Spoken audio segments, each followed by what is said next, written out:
How's everyone doing? Hey, Raphael, I was just chatting with you. Hey, how you guys doing? Happy Friday. Yeah, Yes. Friday. So today's session's a little different. No fancy presentations, no like heavy curated content because we're gonna go right into the 30, 60, 90-day onboarding. It's something that's really near and dear to my heart, and it has worked. I've been working on this for many, many years. Like I've been trying to like craft like the perfect onboarding process, and I get really into it because I know how valuable, how important it is to really having that foundation. I remember when I first started working. I don't know, does anyone remember your first few jobs? Especially like maybe out of school, out of college, right? And you first started, and how was your experience? Can anyone share that, with us? Like, how was your experience? Your first jobs maybe out of college, out of school. Definitely. I wasn't even out of high school. I was still working. My first job was in the fields, so I know the Yeah. struggle. I definitely know what it's like to work underneath the sun doing heavy lifting work. So this is Yeah. nothing to me. Yeah, it's nothing. Okay, okay. But do you remember like the your onboarding experience, right? Working with the employer and your new boss. What was It it like? sucks. It It sucked, sucked. man. It Why did sucked it suck?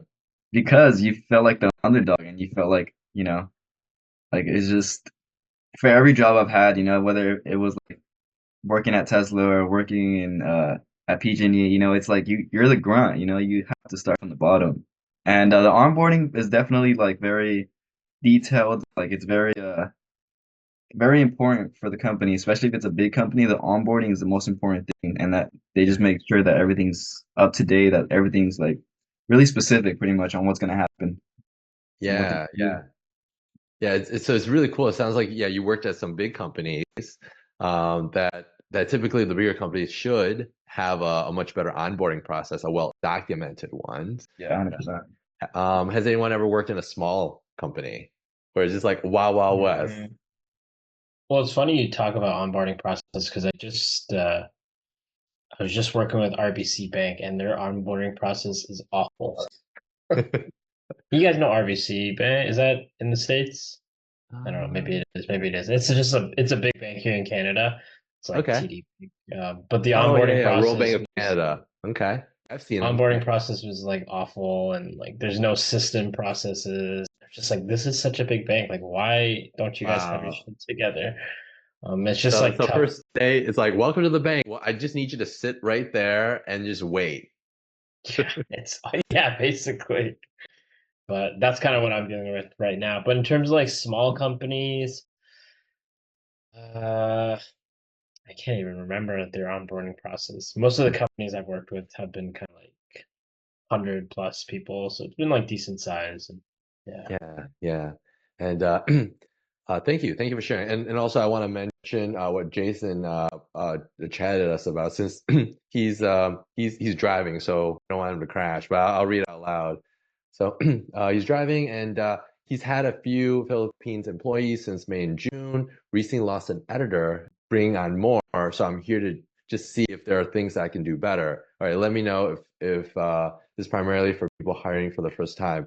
No, I wouldn't say so. This is actually it's for people that are hiring in general, right? And how to optimize and improve your onboarding experience. So be it your first employee or your thousandth employee, right? And it's just this ongoing work and improvement, and every organization's a little different. And you'll see that in our onboarding process. Because it first started when I first started, our onboarding process was, okay, well, welcome to the team. Just do what I'm doing, right? That's pretty typical, right? Just shadow me. Um, and and then the problem is that as a business owner, right, we're swamped with stuff, right? And then next thing you know, you're like, oh, just you just randomly find something for them to do. Like here, just do that, and hopefully it's effective. And then you go off and you do a sales call or you do something else, right? That's not effective onboarding. And so over the years, I've put together this thing, and I started piecing together and adding more and more and more, and not just myself, but the team now into this ginormous onboarding process. So so let me go ahead and share my screen, and feel free to stop me, raise your hand, or just throw your question into chat, and I'll be happy to address it. How our onboarding works is that onboarding technically starts beforehand. Once the offer is sent and they accept so the candidate accepts the offer, then behind the scenes we're doing a lot of things behind the scenes, like we're getting ready, getting their email account ready, their access to their software ready. All that is happening behind the scenes, and then documentation, their contracts, everything is done before their official first day. Okay? So usually we try to give at least 24-hour notice before their first day starts. We don't like say, all right, well, you're hired, you're starting right now. Right? So there is that buffer time. And this document is 90 days long. Okay.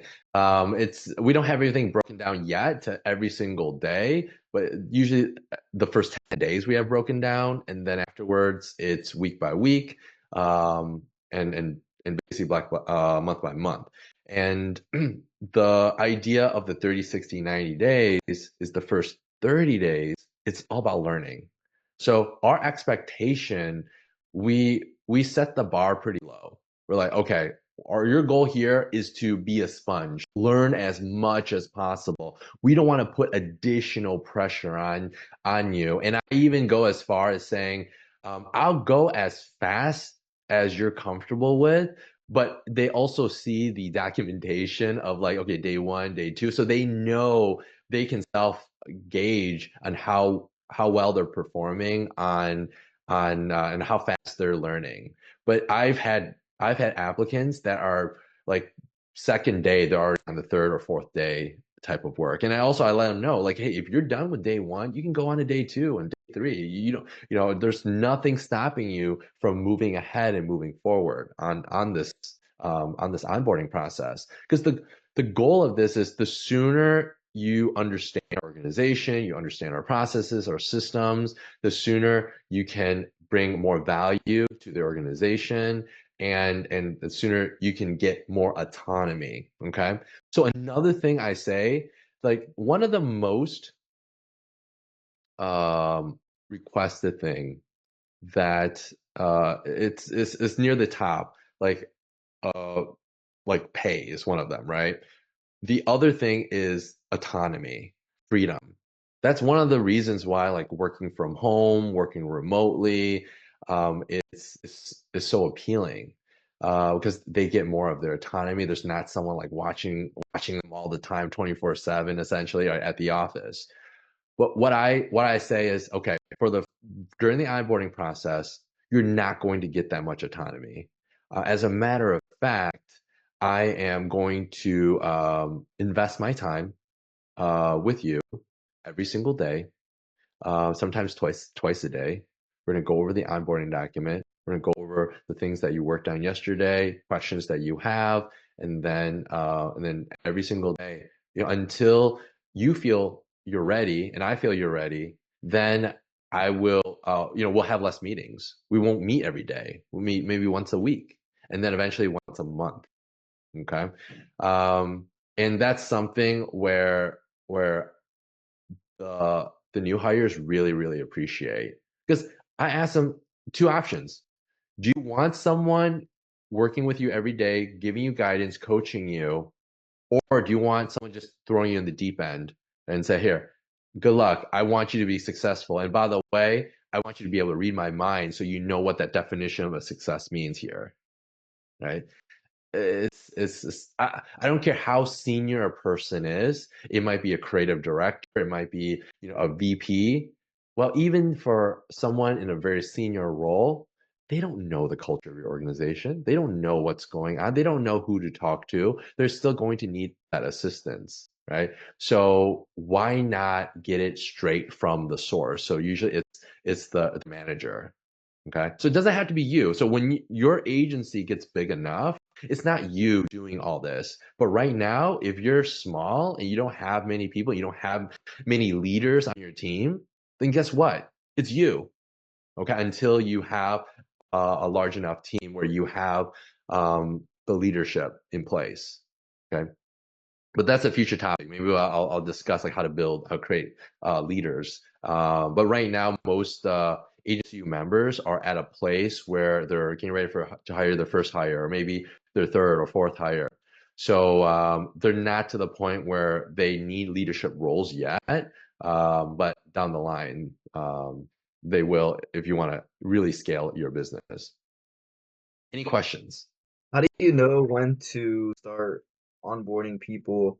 Like right now, I just got started creating my agency. I just got my first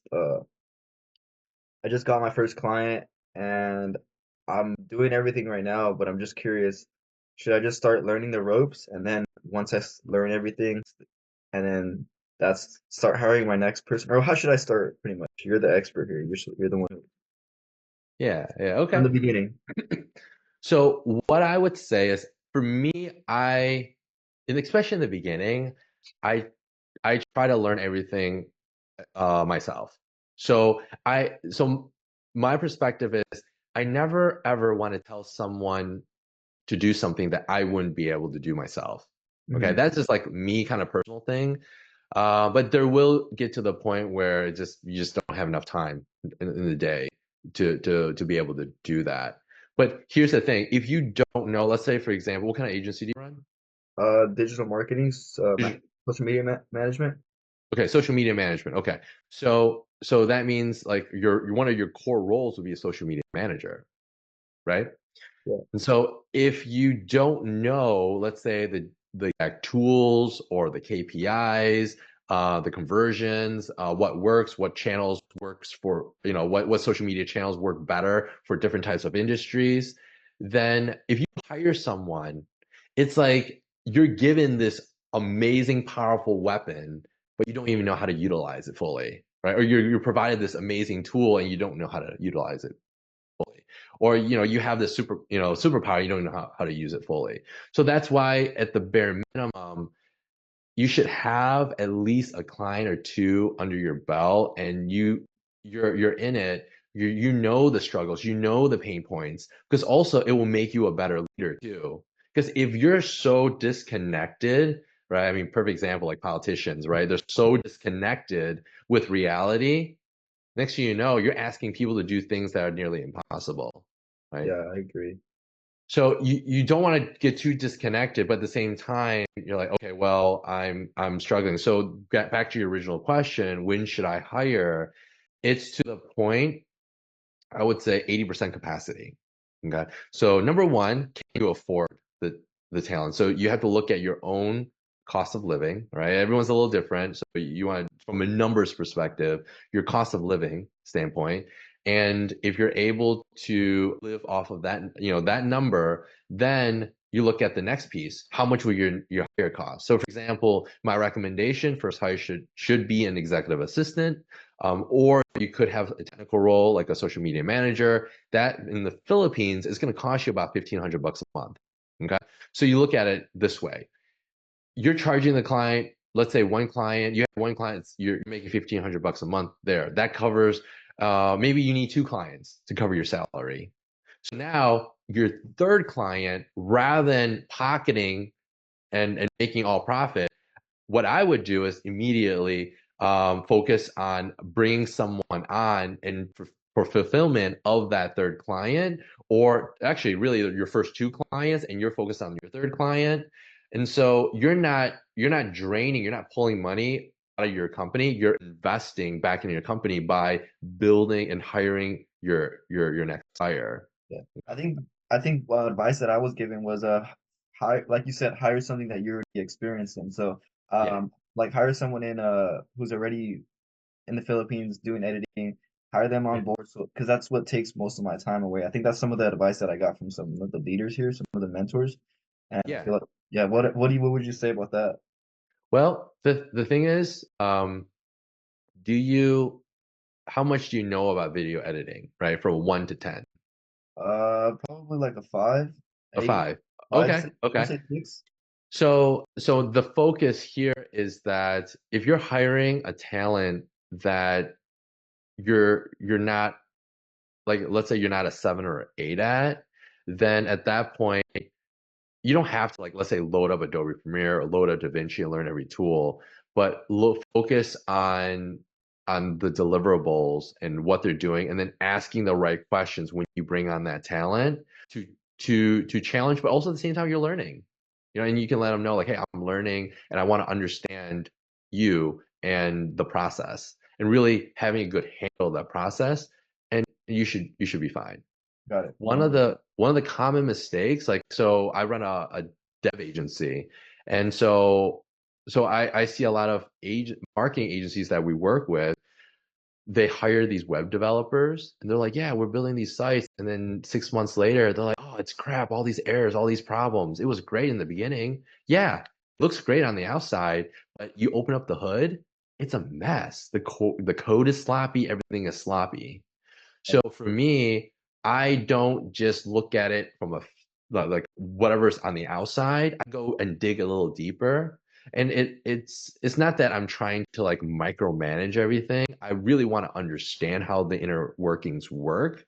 And so I would ask, so for example, coming from a video editor, I wouldn't say, all right, well, the video looks good. I would say, what was your thought process? Why did you add this cut here? Why was this added? Um, do you think this audio or this background music aligns with what we're doing for the end client? Right? So you're asking your talent, and you're basically challenging them to think outside the box. Yeah, Right? got it. That's some good advice. Thank you. Yeah.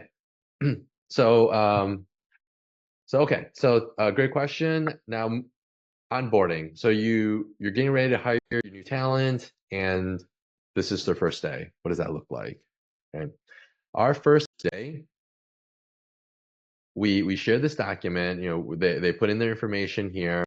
We welcome them, and the first thing we get out of the way is all the contracts and paperwork, and that's already been sent prior to this day, so they may already have the document signed, but really answering any questions, want to go over, like, the employee information, NDAs, paperwork, and then we also assign them a buddy.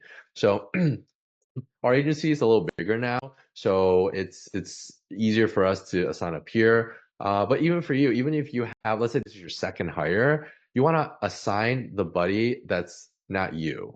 Okay, so, like, their colleague, their peer, so they can ask simple questions, and sometimes they might feel embarrassed asking, like, oh yeah, what should I be wearing when I'm showing up on Zoom? I don't know, some random question might be embarrassing to ask, or who should I talk to, or where should I find this file at, right? Because sometimes they don't want to feel stupid, right? But and then that's another thing that I push for and I reiterate, is that there are no dumb questions, especially during your first 90-day onboarding. Okay, afterwards, I mean, we'll probably make fun of you. This is kind of like our culture. It's just a funny, banter, but overall, we're very respectful, but for now, don't worry about asking any questions. Don't hold back.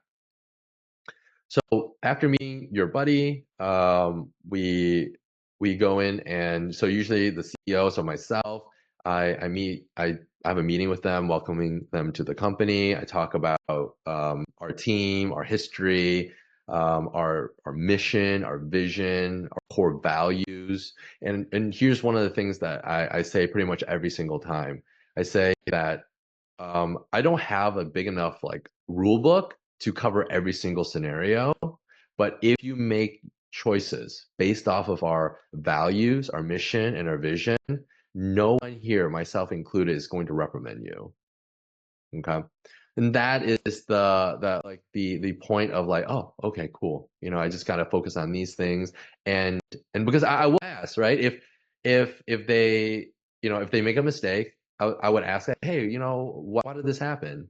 And then if they can explain to me based off of their decision making process, based off of their, our core values and our mission and vision, I'm like, okay, well, I have nothing else to say. I guess, we just got to improve our processes and our SOPs, prevent this from happening, and make some corrections, and no problem, no big deal. Okay, so that is the leadership and the mindset and the culture that I encourage and I constantly push for. So all part of day one, explain why we do what we do, about the company, and then all the technical setup. So we use different tools like Slack, Zoom, email, Smart Suites, or project management system, Google, getting them access to Google Drive, and then we schedule our one-on-ones. So in the beginning, it's pretty much every day. Every morning. And one of the questions is, and they're taking this down. So they get a copy of this and they're filling this out. So what should I know about you? Why did you take this job? Short, long-term personal goals, short, long-term professional goals, and then income goals, and so forth. And then another thing we ask is, can you take the love language assessment? What is your love language? Uh, and starting a new job, there's a video, first 90 days, from a professor at Harvard of what to expect and what you should do in your first 90 days. We set up a bookmark, like a menu bar like this, with all of the links that they should have access to. So it's kind of like organizing. Imagine like going into a physical office and you have your desk, you have your cubicle, and just getting all your tools ready to go. And this is our way in the remote environment, getting their desk environment ready. And then at the end of the day, I ask these questions. How did your first day go? Was it what you expected? How does it compare to previous companies you worked at? What do you like? What do you think we could improve on? And how can we help you do your best work? So first day, first few days, the answer is going to be like, yeah, pretty good. Yeah, I like it. Yeah. And and that's normal. Okay. Because they're they're usually not as comfortable, right? They're still like figuring things out and they're afraid of saying the wrong things. But by the fifth day, the eighth day, the 10th day, now you're like, yeah, I've been working with Sally and I noticed things are done this way. And we actually did it a little differently at my previous company. Oh, really? Tell me more, right? And now we're taking this information and we're improving on it and but also it helps with uh, the new hires thinking like, oh wow, my boss actually cares, right? They actually listen to my ideas and suggestions, and we're working towards improvement. So there's a lot of positive factors to this. Any questions on day one? No? Okay. And by the way, we have two onboarding docs. So this is a general onboarding doc. And then what we've also implemented and started doing is a specific role, specific document that complements the general one. Because Are, what we are, found, yes, go ahead. sorry, are we gonna get a copy of this? Are we gonna have this? Yeah, yeah, I'll get you a copy. Yeah, Okay, no problem. thank you.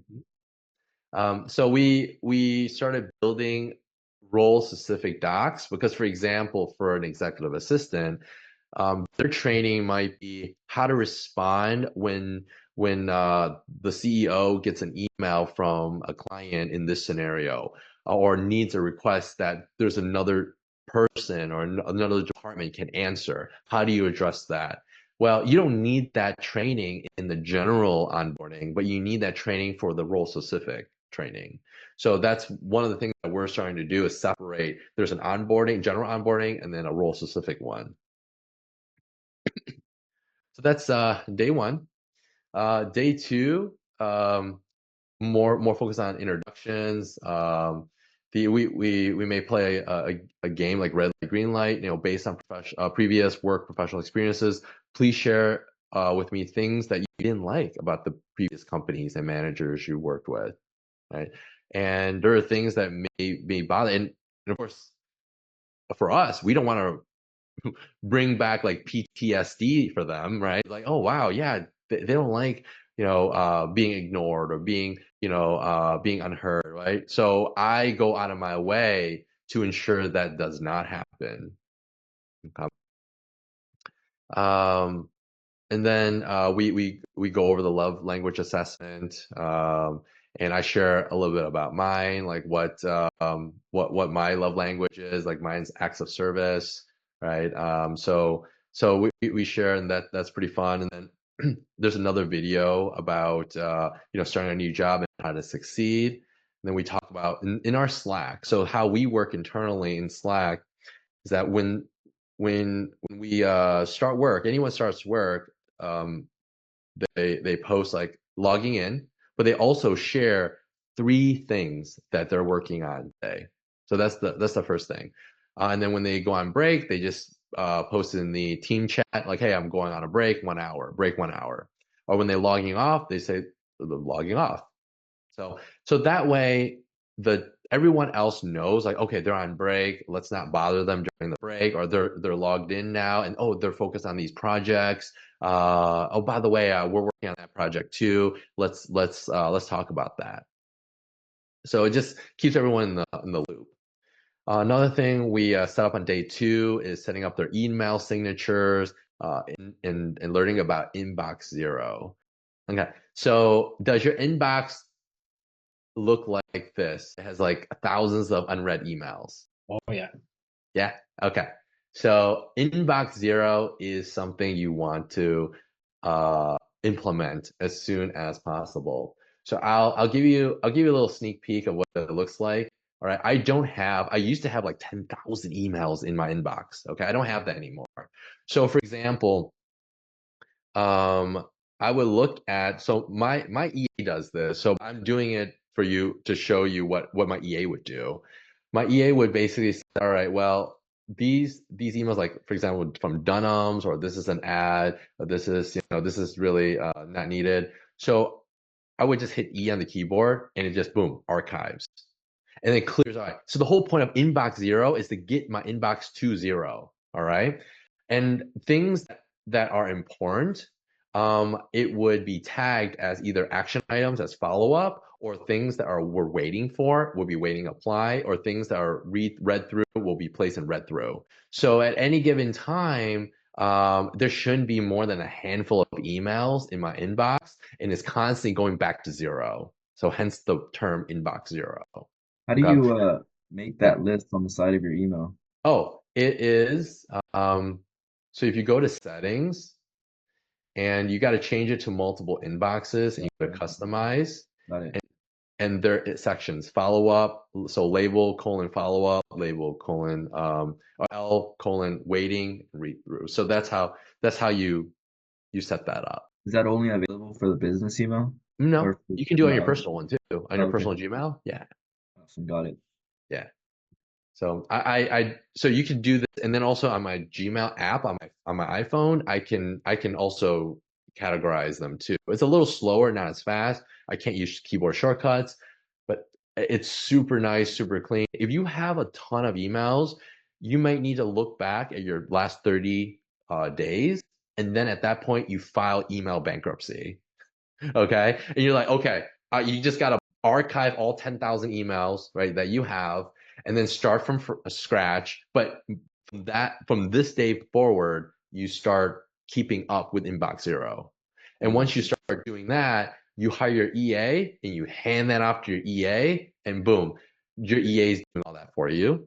And also he or she's replying to emails for you, and pretty much you can take that email app off your phone, right, off the front of your phone, and your assistant's helping you.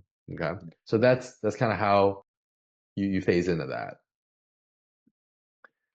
So inbox zero. So we have everyone in the organization learn about that, and learn about uh, how to filter emails and watching out for phishing emails. You know what a phishing email is? I'm sure you've gotten one before. It looks legitimate. It looks like it's from PayPal. Looks like it's from UPS, right? And you're like, oh hey, one of your packages are late. Can you click on this link? And you click on this link. Oh, can you log in? And boom, they have your login now, Yeah, right? right. So don't get scammed. So that's one of the first things that we train our team members. Um, Email templates, where to go for that. So we have a whole separate area in our project management system on all these emails. Like let's say, for example, this one is a referral. So what do we do when we want to refer one of our agency partners? Well, we have an email template for it. It goes into here, and then hi referral name. I want to introduce you to our good friend. You refer a name, refer a company, and then his organization, helps our clients with AdWords and SEO, and then their contact details. Boom, template right there. So anyone on our team, if they want to refer one of our agency partners, especially our CSMs, they can just go here, copy and paste, fill in the blank. Okay. But the training here, it's not so much memorizing like the emails, but knowing where everything is at. It's like going to a kitchen or the house for the first time. Where's the bathroom? Where's the kitchen? Where's the living room? Same thing here. Where are our SOPs? Where are our email templates? A calendar. We talk about like how to manage calendars. For me, I color code my calendar. So orange means external, purple means internal meetings, yellow means family. So there's like these different color codes that I immediately see, and how to organize the calendar. Most people that I've met, especially if they're newer or they're not used to using a calendar, this is one of those things where we kind of force our team members to use. And here's the deal. I say during the onboarding, I would ask you to do this. Okay, it's just like you have to do this. But after the onboarding process, and if you don't think this is valuable and it's useful to you and it hasn't helped you in your life, then don't do it. Okay, but during this 90-day period, I ask you to follow our process and trust the system. It's worked really well, and I bet you're gonna get a lot of value out of this, which 10 out of 10 times it is the fact, because they're adding their events. So we're sending out meeting events, but also we're sending out they have personal things. And I say, add all your personal things on here too, but you don't have to share everything. If it's something really personal, like let's say you're going to the doctors, you're getting a colonoscopy, you don't have to say that. Just mark it as private, so no one can see that other than you're busy during that time block. That's all. But at least others know that you're busy, so they don't try to send you a meeting invite. Because if you get double booked, it's no one's fault except for you, because you didn't let anyone know that you're busy. And also, we use a booking system, so similar to Calendly, but a part of our Go High Level system. There's a calendar system functionality there that syncs up with the Google Calendar. So you can't have your own calendar, a booking system, if your calendar is not organized. So that's another thing that we do on day 2 on training on that, and virtual meeting etiquettes, time off requests, how to request time off. We play a little shortcut key game. So basically, like how many shortcuts did they memorize in what amount of time? And then I ask the same question again. Oh, this one right here. Same questions, right? How did your first day go? What did you expected? I keep asking those questions for the next 10 days. Any questions? Day 2.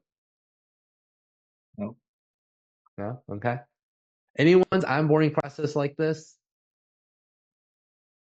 No. I Oh. haven't reached that stage yet in the business, but these are all things to like, You feel a little, is it a little overwhelming, a little too intense? Like what are your thoughts? not overwhelming. It's definitely good to know kind of going as I build this business out. It's good to know. But yeah, I'm not quite yet at this stage, but we're getting there. One of the things that I want to help everyone here avoid is a new hire saying, I don't feel prepared. I don't, working for for my boss. I don't feel prepared. I don't know what to do. Okay. I don't know who to talk to. Okay. These are painful words to hear. Okay. You do not want that to happen.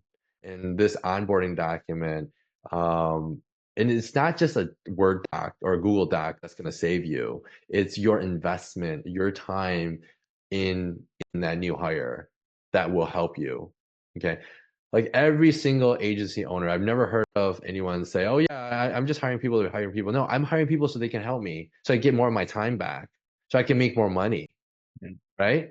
So if you want that, you have to put in the time, and this is uh, like from running my agency for 13 years now. This is the fastest way to it.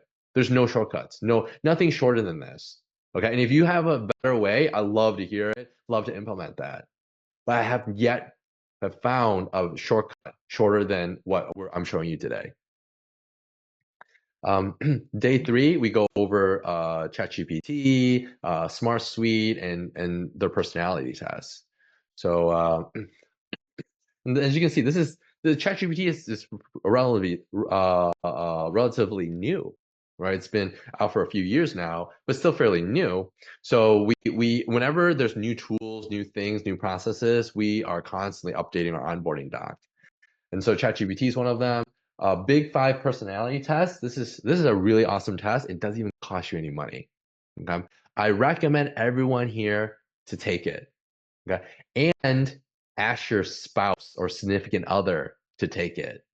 Okay, and the cool thing is with this tool, there is a comparison tool. Once you have the results, and you can compare your personality to your significant other or your team member, and you can see the differences in personality. And when that happens, you can discuss and talk about it. Okay, so when people make decisions, and for me, I try not to get make it personal or think like, oh man, they're incapable or they're not able to do it. It really boils down to differences in personality. So if you understand that, oh, this is the way they think, this is the way they do things, and acknowledge that, um, then you know why. And then the interesting thing is when I ask my wife to take it, the things that we are different in, it's usually the areas that we argue about, or have a discussion about, right? That we don't see eye to eye on. And it's really the differences in personality. So highly recommend this, big5test.com, big5-test.com. And so again, questions at the end of the day. Any questions on day 3? No? Okay. So day 4, more role specific, and then a training. So because our team is in the Philippines, so a lot of cultural awareness training. So US. Um, like what are U.S. Communication styles, training on the U.S. geography and demographics, phone etiquette, understanding product knowledge, market knowledge, regulatory and compliance training, all that training. Okay, just more focused on the U.S. because most of our clients are in the U.S., right, or North America. Uh, how to effectively take meeting notes. So that's a common one. We don't, it's not like, oh yeah, we're jumping in a meeting and then just throwing a few bullets. We have so here are the step-by steps. Let's see if I can find the, um,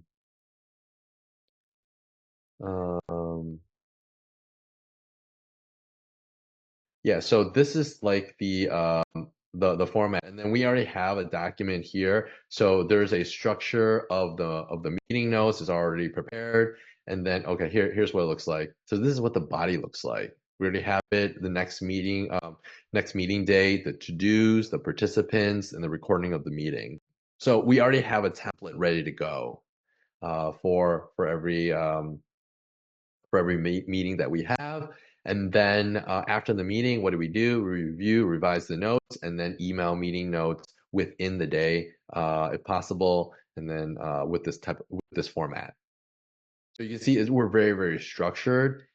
And if you don't have it right now, you're like, oh, damn, Dave, my agency doesn't have any of this. Well, no worries, just take your time. This did not happen overnight. And if you try to do all of this all at once, you're going to end up burning yourself out and doing things that is not effective right now. Okay. But I'm showing all this to you of what you could start implementing in the future. So that's why, like, when one of the questions that I get, or concerns that I get about like hiring the first hire, like, oh, if I hire my EA, I don't think I have 40 hours of work for them, or 160 hours a month for the new EA. Like, I was like, are you kidding me? Have you seen the onboarding doc? Have you seen all the things, all the SOPs, right? I feel 40 hours is not enough. So it's all these things that can be implemented, and then having that EA, having that help will speed things up even faster. Right. And is this like the onboarding process? So like they're already hired, they already got the job, they're already getting paid, or Yeah. uh, okay. And then another question. So these people, a lot of a lot of the mentors that we talk to say that they hire people from the Philippines. Why is that so? Like, isn't it the different time zone and everything? It just yeah. Okay. Why why Why the is that a good? Philippines, right? Yeah. Like, why not US, Canada, or like India, Pakistan, right? China, like all these other countries, right? Mhm. Um, So there's few benefits to the Philippines is that number one, of all the Asian countries, their English is much better compared to, let's say, Japan or South Korea and China and so forth. And also the labor costs. Usually the labor cost is about a half or a third, or even sometimes, yeah, usually a third of the cost of a full-time person here in the US. So it's a full-time equivalent. Okay. And another thing is that the Philippines is known for call centers. So they're used to working night shift, and Mm. some even have like they work for like DirecTV or Verizon or T-Mobile, Comcast. So they're familiar, or AT&T. They're familiar working with these big corporations. Um, and the talent there, they don't like to work in the BPO environment because that means they have to go into the office and it's really restrictive and really strict. They want to be able to work from home. And so being able to offer that is another big benefit. And also culturally, and I'm saying in general, right? Is that talent, it's more of a culture, Asian culture. Um, Maybe it's just like really anyone outside the US, they usually are more hardworking, right? I want to try to be like as PR as possible, but or PC as possible. But Asian culture is typically more focused about on work ethics and the respect of seniority and authority. Okay, there's a huge pros and cons to that too, right? The issue there is that they're too respectful, and to the point where their boss can do no wrong, and that's a problem too. Where typically in the US, I mean, I've had people that would cuss me out, right?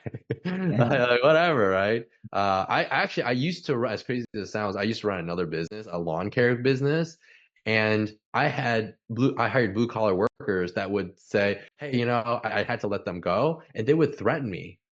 Okay, yeah. Yeah.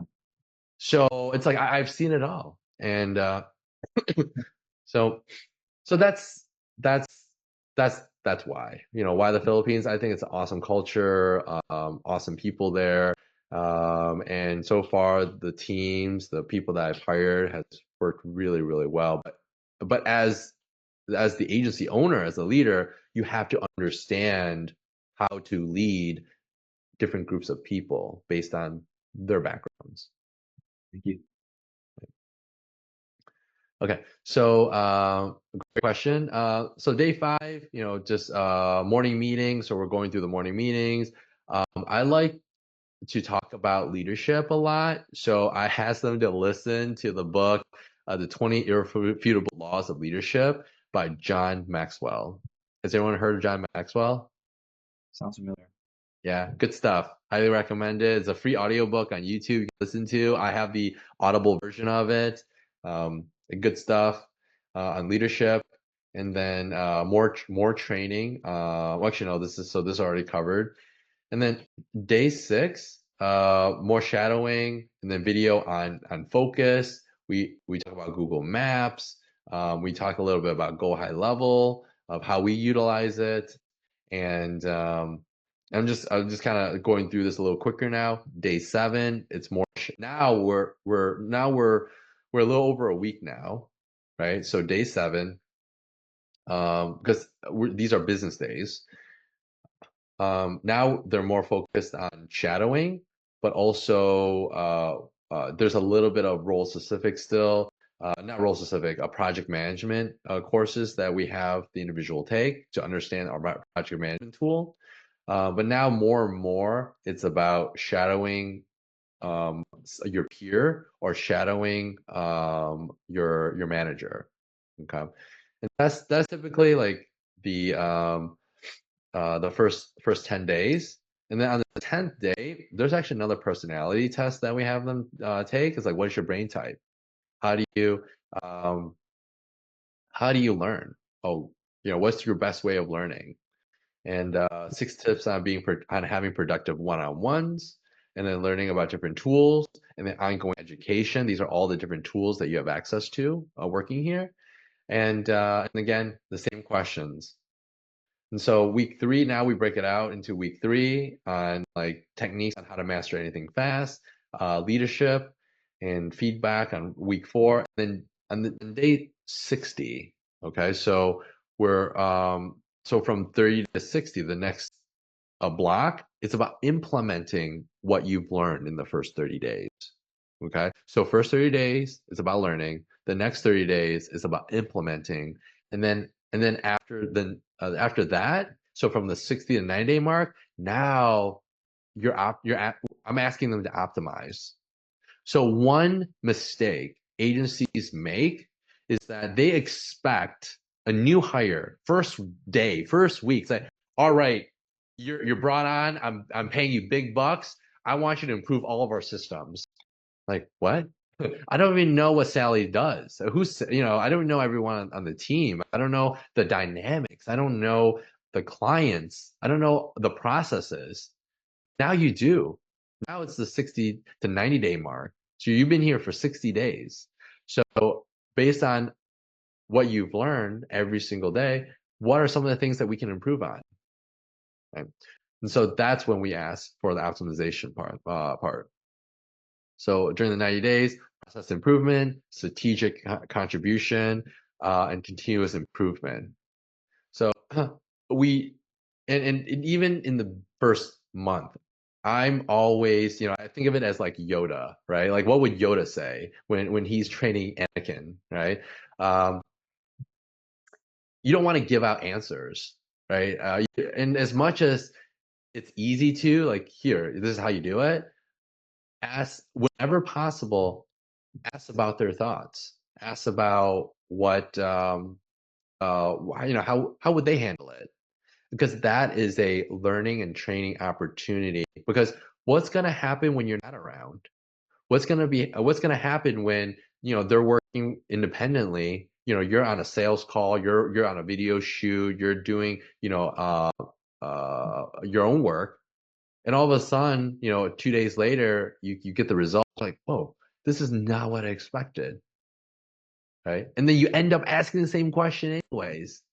You say, hey, why did you do this? Oh, because of this. I'm like, oh man, at that point you have no one else to blame other than yourself, as much as that sucks. Yeah. Right. So that's why the onboarding is so important, but also part of the onboarding, you're asking a lot of questions, understanding how the new hire thinks and works. So pretty much putting you in scenarios of what if type of thing. Yeah, a lot of what ifs, right? Yeah, a lot of what ifs, and oh, why why would you make this decision? Why did you uh do this instead of this? Have you considered this other factor? Mm. Yeah. And then another thing, would this hiring onboarding process work for any part of the business, like any, like say it's a video editor or management or whatever it might be. It works Yeah, for, like, okay, yeah. every time, right? Because they need to know they need to know about the organization. They need to know about you. They need to know about the organization, right? They need to know where everything is at, right? What tools are you using? Where to get information? So this is standard stuff. But then part of the coaching is really learning about, you want to get to the point where if someone asks, what would Raphael or is that how I pronounce your name? Yeah, Rafael. Yeah. Yeah, Raphael or Kevin. If I ask one of your hires, your team members, what would Raphael or Kevin do in this scenario? They should be able to answer that to basically an 80% confidence level.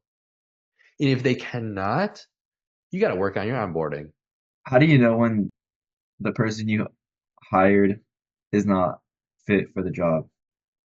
I usually know on the first day and first week. Okay. Okay. So red flags. So that's a great question. So like red, you're saying like what are red flags? Number one is that I've had people quit on the first day. Once they see this document, it's like another good test, right? They see this, oh man, this is they quit a day after the first day.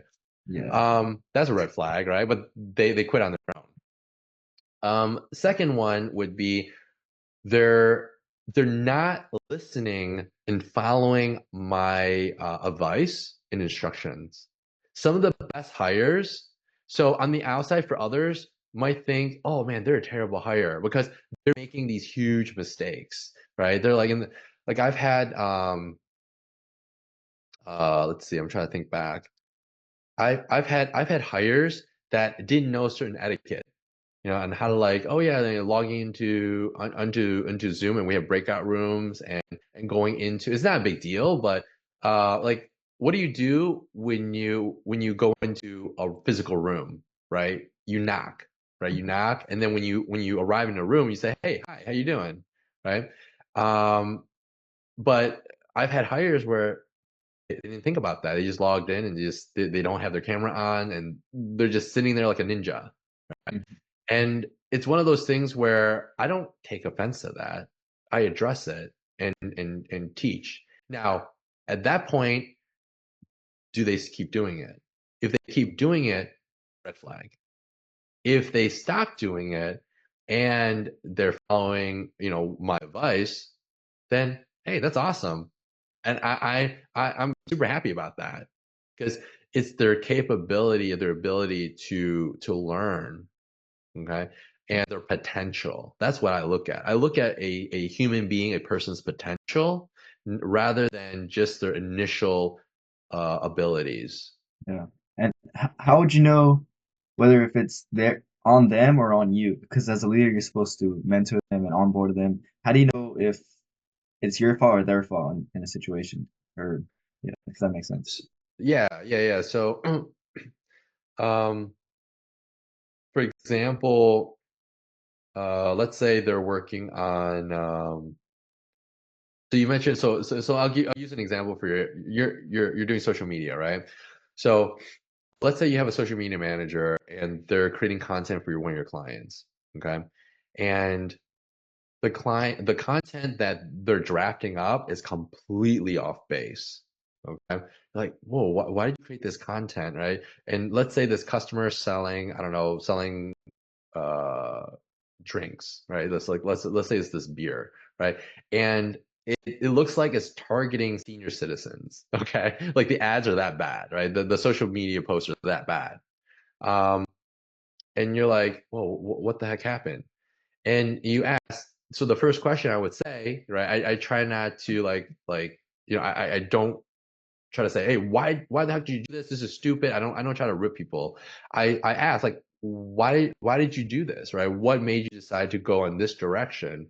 They're like, well, if their answer is, well, this is what I've seen from their current posting and the requirements, but I didn't see anything about focused on people the age group of the 30s and is targeted for males. I didn't get that information. So I made this decision based on their previous work that it looks like it was targeted for senior citizens. That's why I did it that way. Hmm.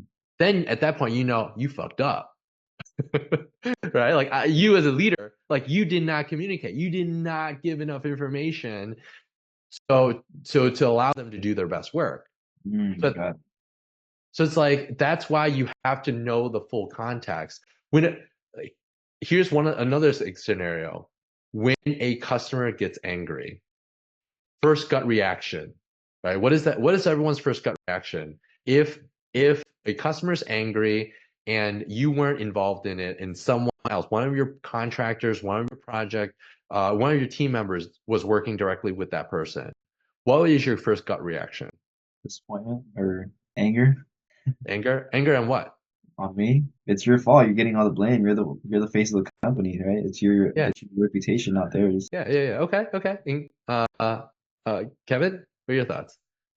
Yeah, I think it's on you because you're kind of Yeah, the man in charge, and you're teaching everyone kind of yeah. the how it all goes.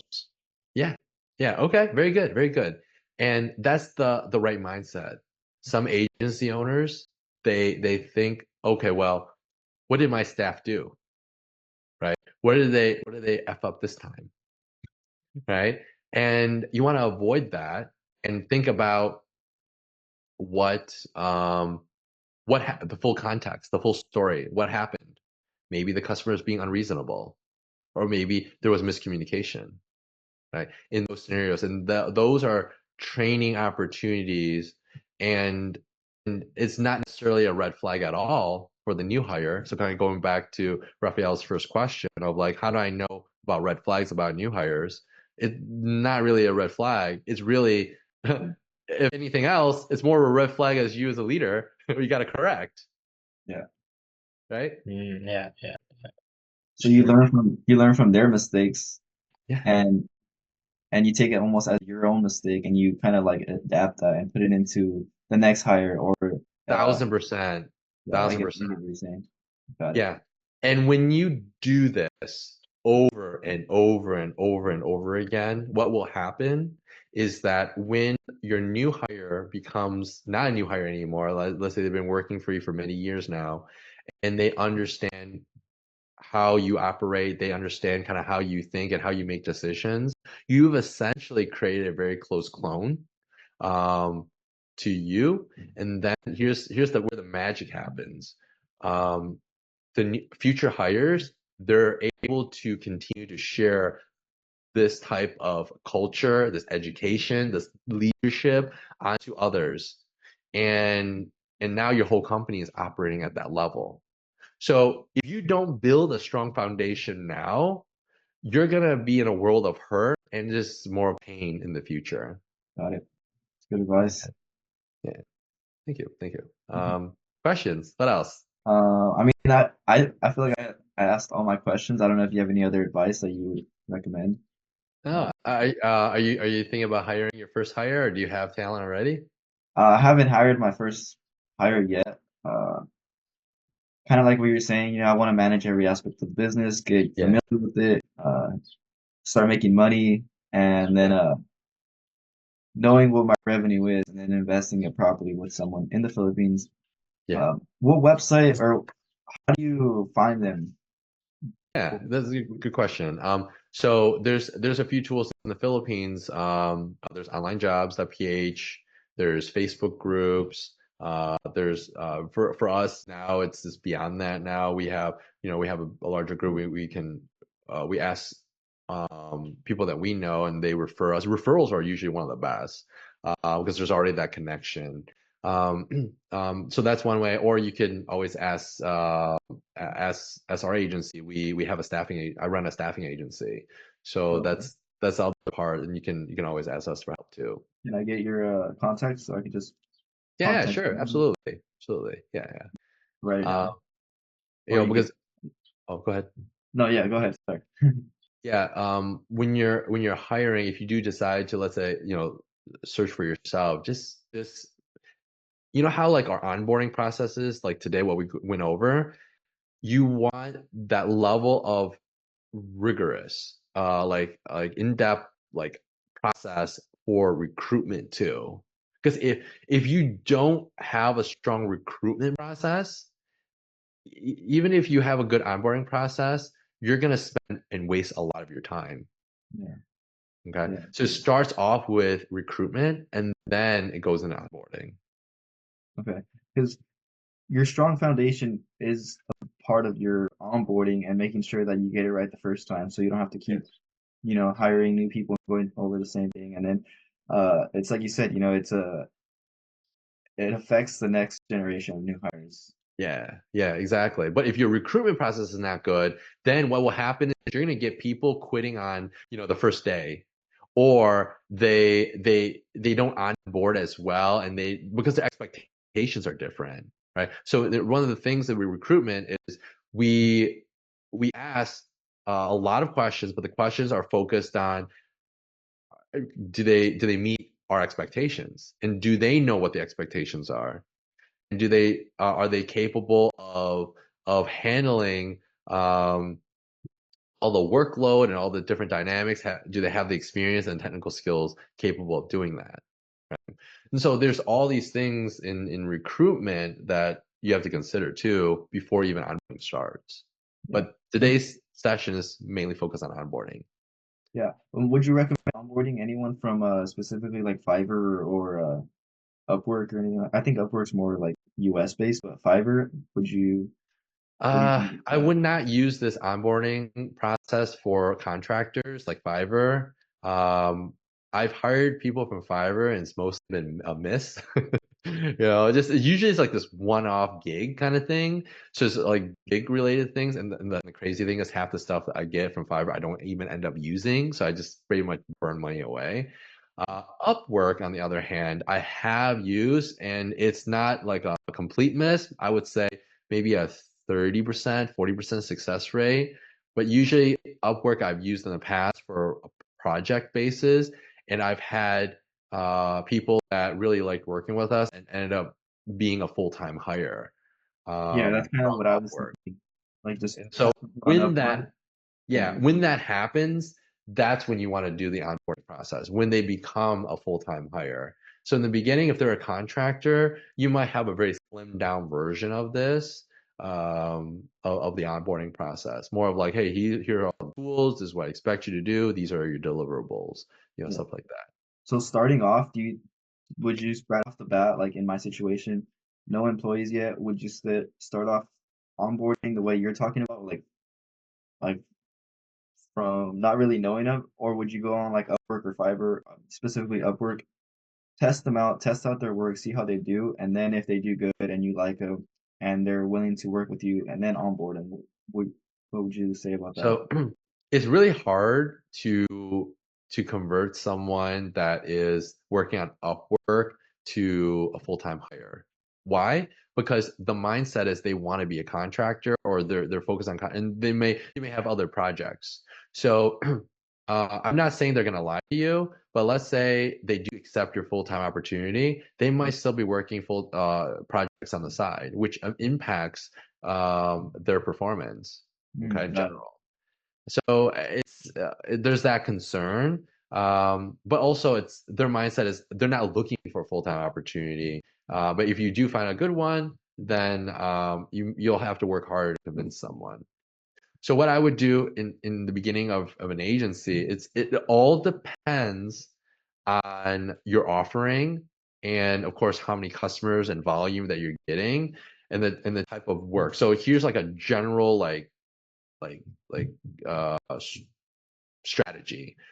If it's part of your core business, like core offering, like social media in your case, then you want to find when possible, okay, you're doing a few clients yourself and you know the process pretty well, then you want to find someone full time to take over, and so you can completely delegate and hire not just one, hire your second one as soon as possible, okay? Because I've said this before many times, I'll say it again. If that one hire gets sick or they quit, guess what? All that work's back on you again. And there goes all your other work that you have to do, like sales. Yeah. Um, and then from there, um, if you're growing a new, like, let's say offering, let's say video editing, and that's not your core and that's not something you're really, really familiar with, hiring a contractor that has a lot of experience may be the best fit. or maybe using a service like Agency U edits would be a good fit too. And seeing and learning from other video agencies and delivery services of how they're delivering. And then you can copy that process and implement it in your own organization. And then there you have a choice. You can either continue using an agency or a contractors, or if you feel that you want to take on that because it's now becoming more of your core business, then you start building your own editing team, video team. Yeah, 100%. Well, real quick, what would you say I should start hiring as in like this specific niche? What should I hire first? What should I hire second, third, as I start scaling, say from like 1,000, 5,000, 10,000, and so on. Yeah. So think of the work, the work that you're doing that's lowest value is basically checking emails, scheduling calendar, invites, even like emailing clients or people to schedule meetings. So that's why my recommendation usually is an executive assistant is your first hire. Or if you're just overloaded with work and you just need technical hires, you could hire a technical hire. But usually, if you can avoid it, I would rather do more of the technical work for a while and then hire an EA to help me with everything else outside the technical stuff, because it's like a chef, right? Like I like to really control my recipe and provide the best dish possible. And it's hard to do if I don't know how to do it myself.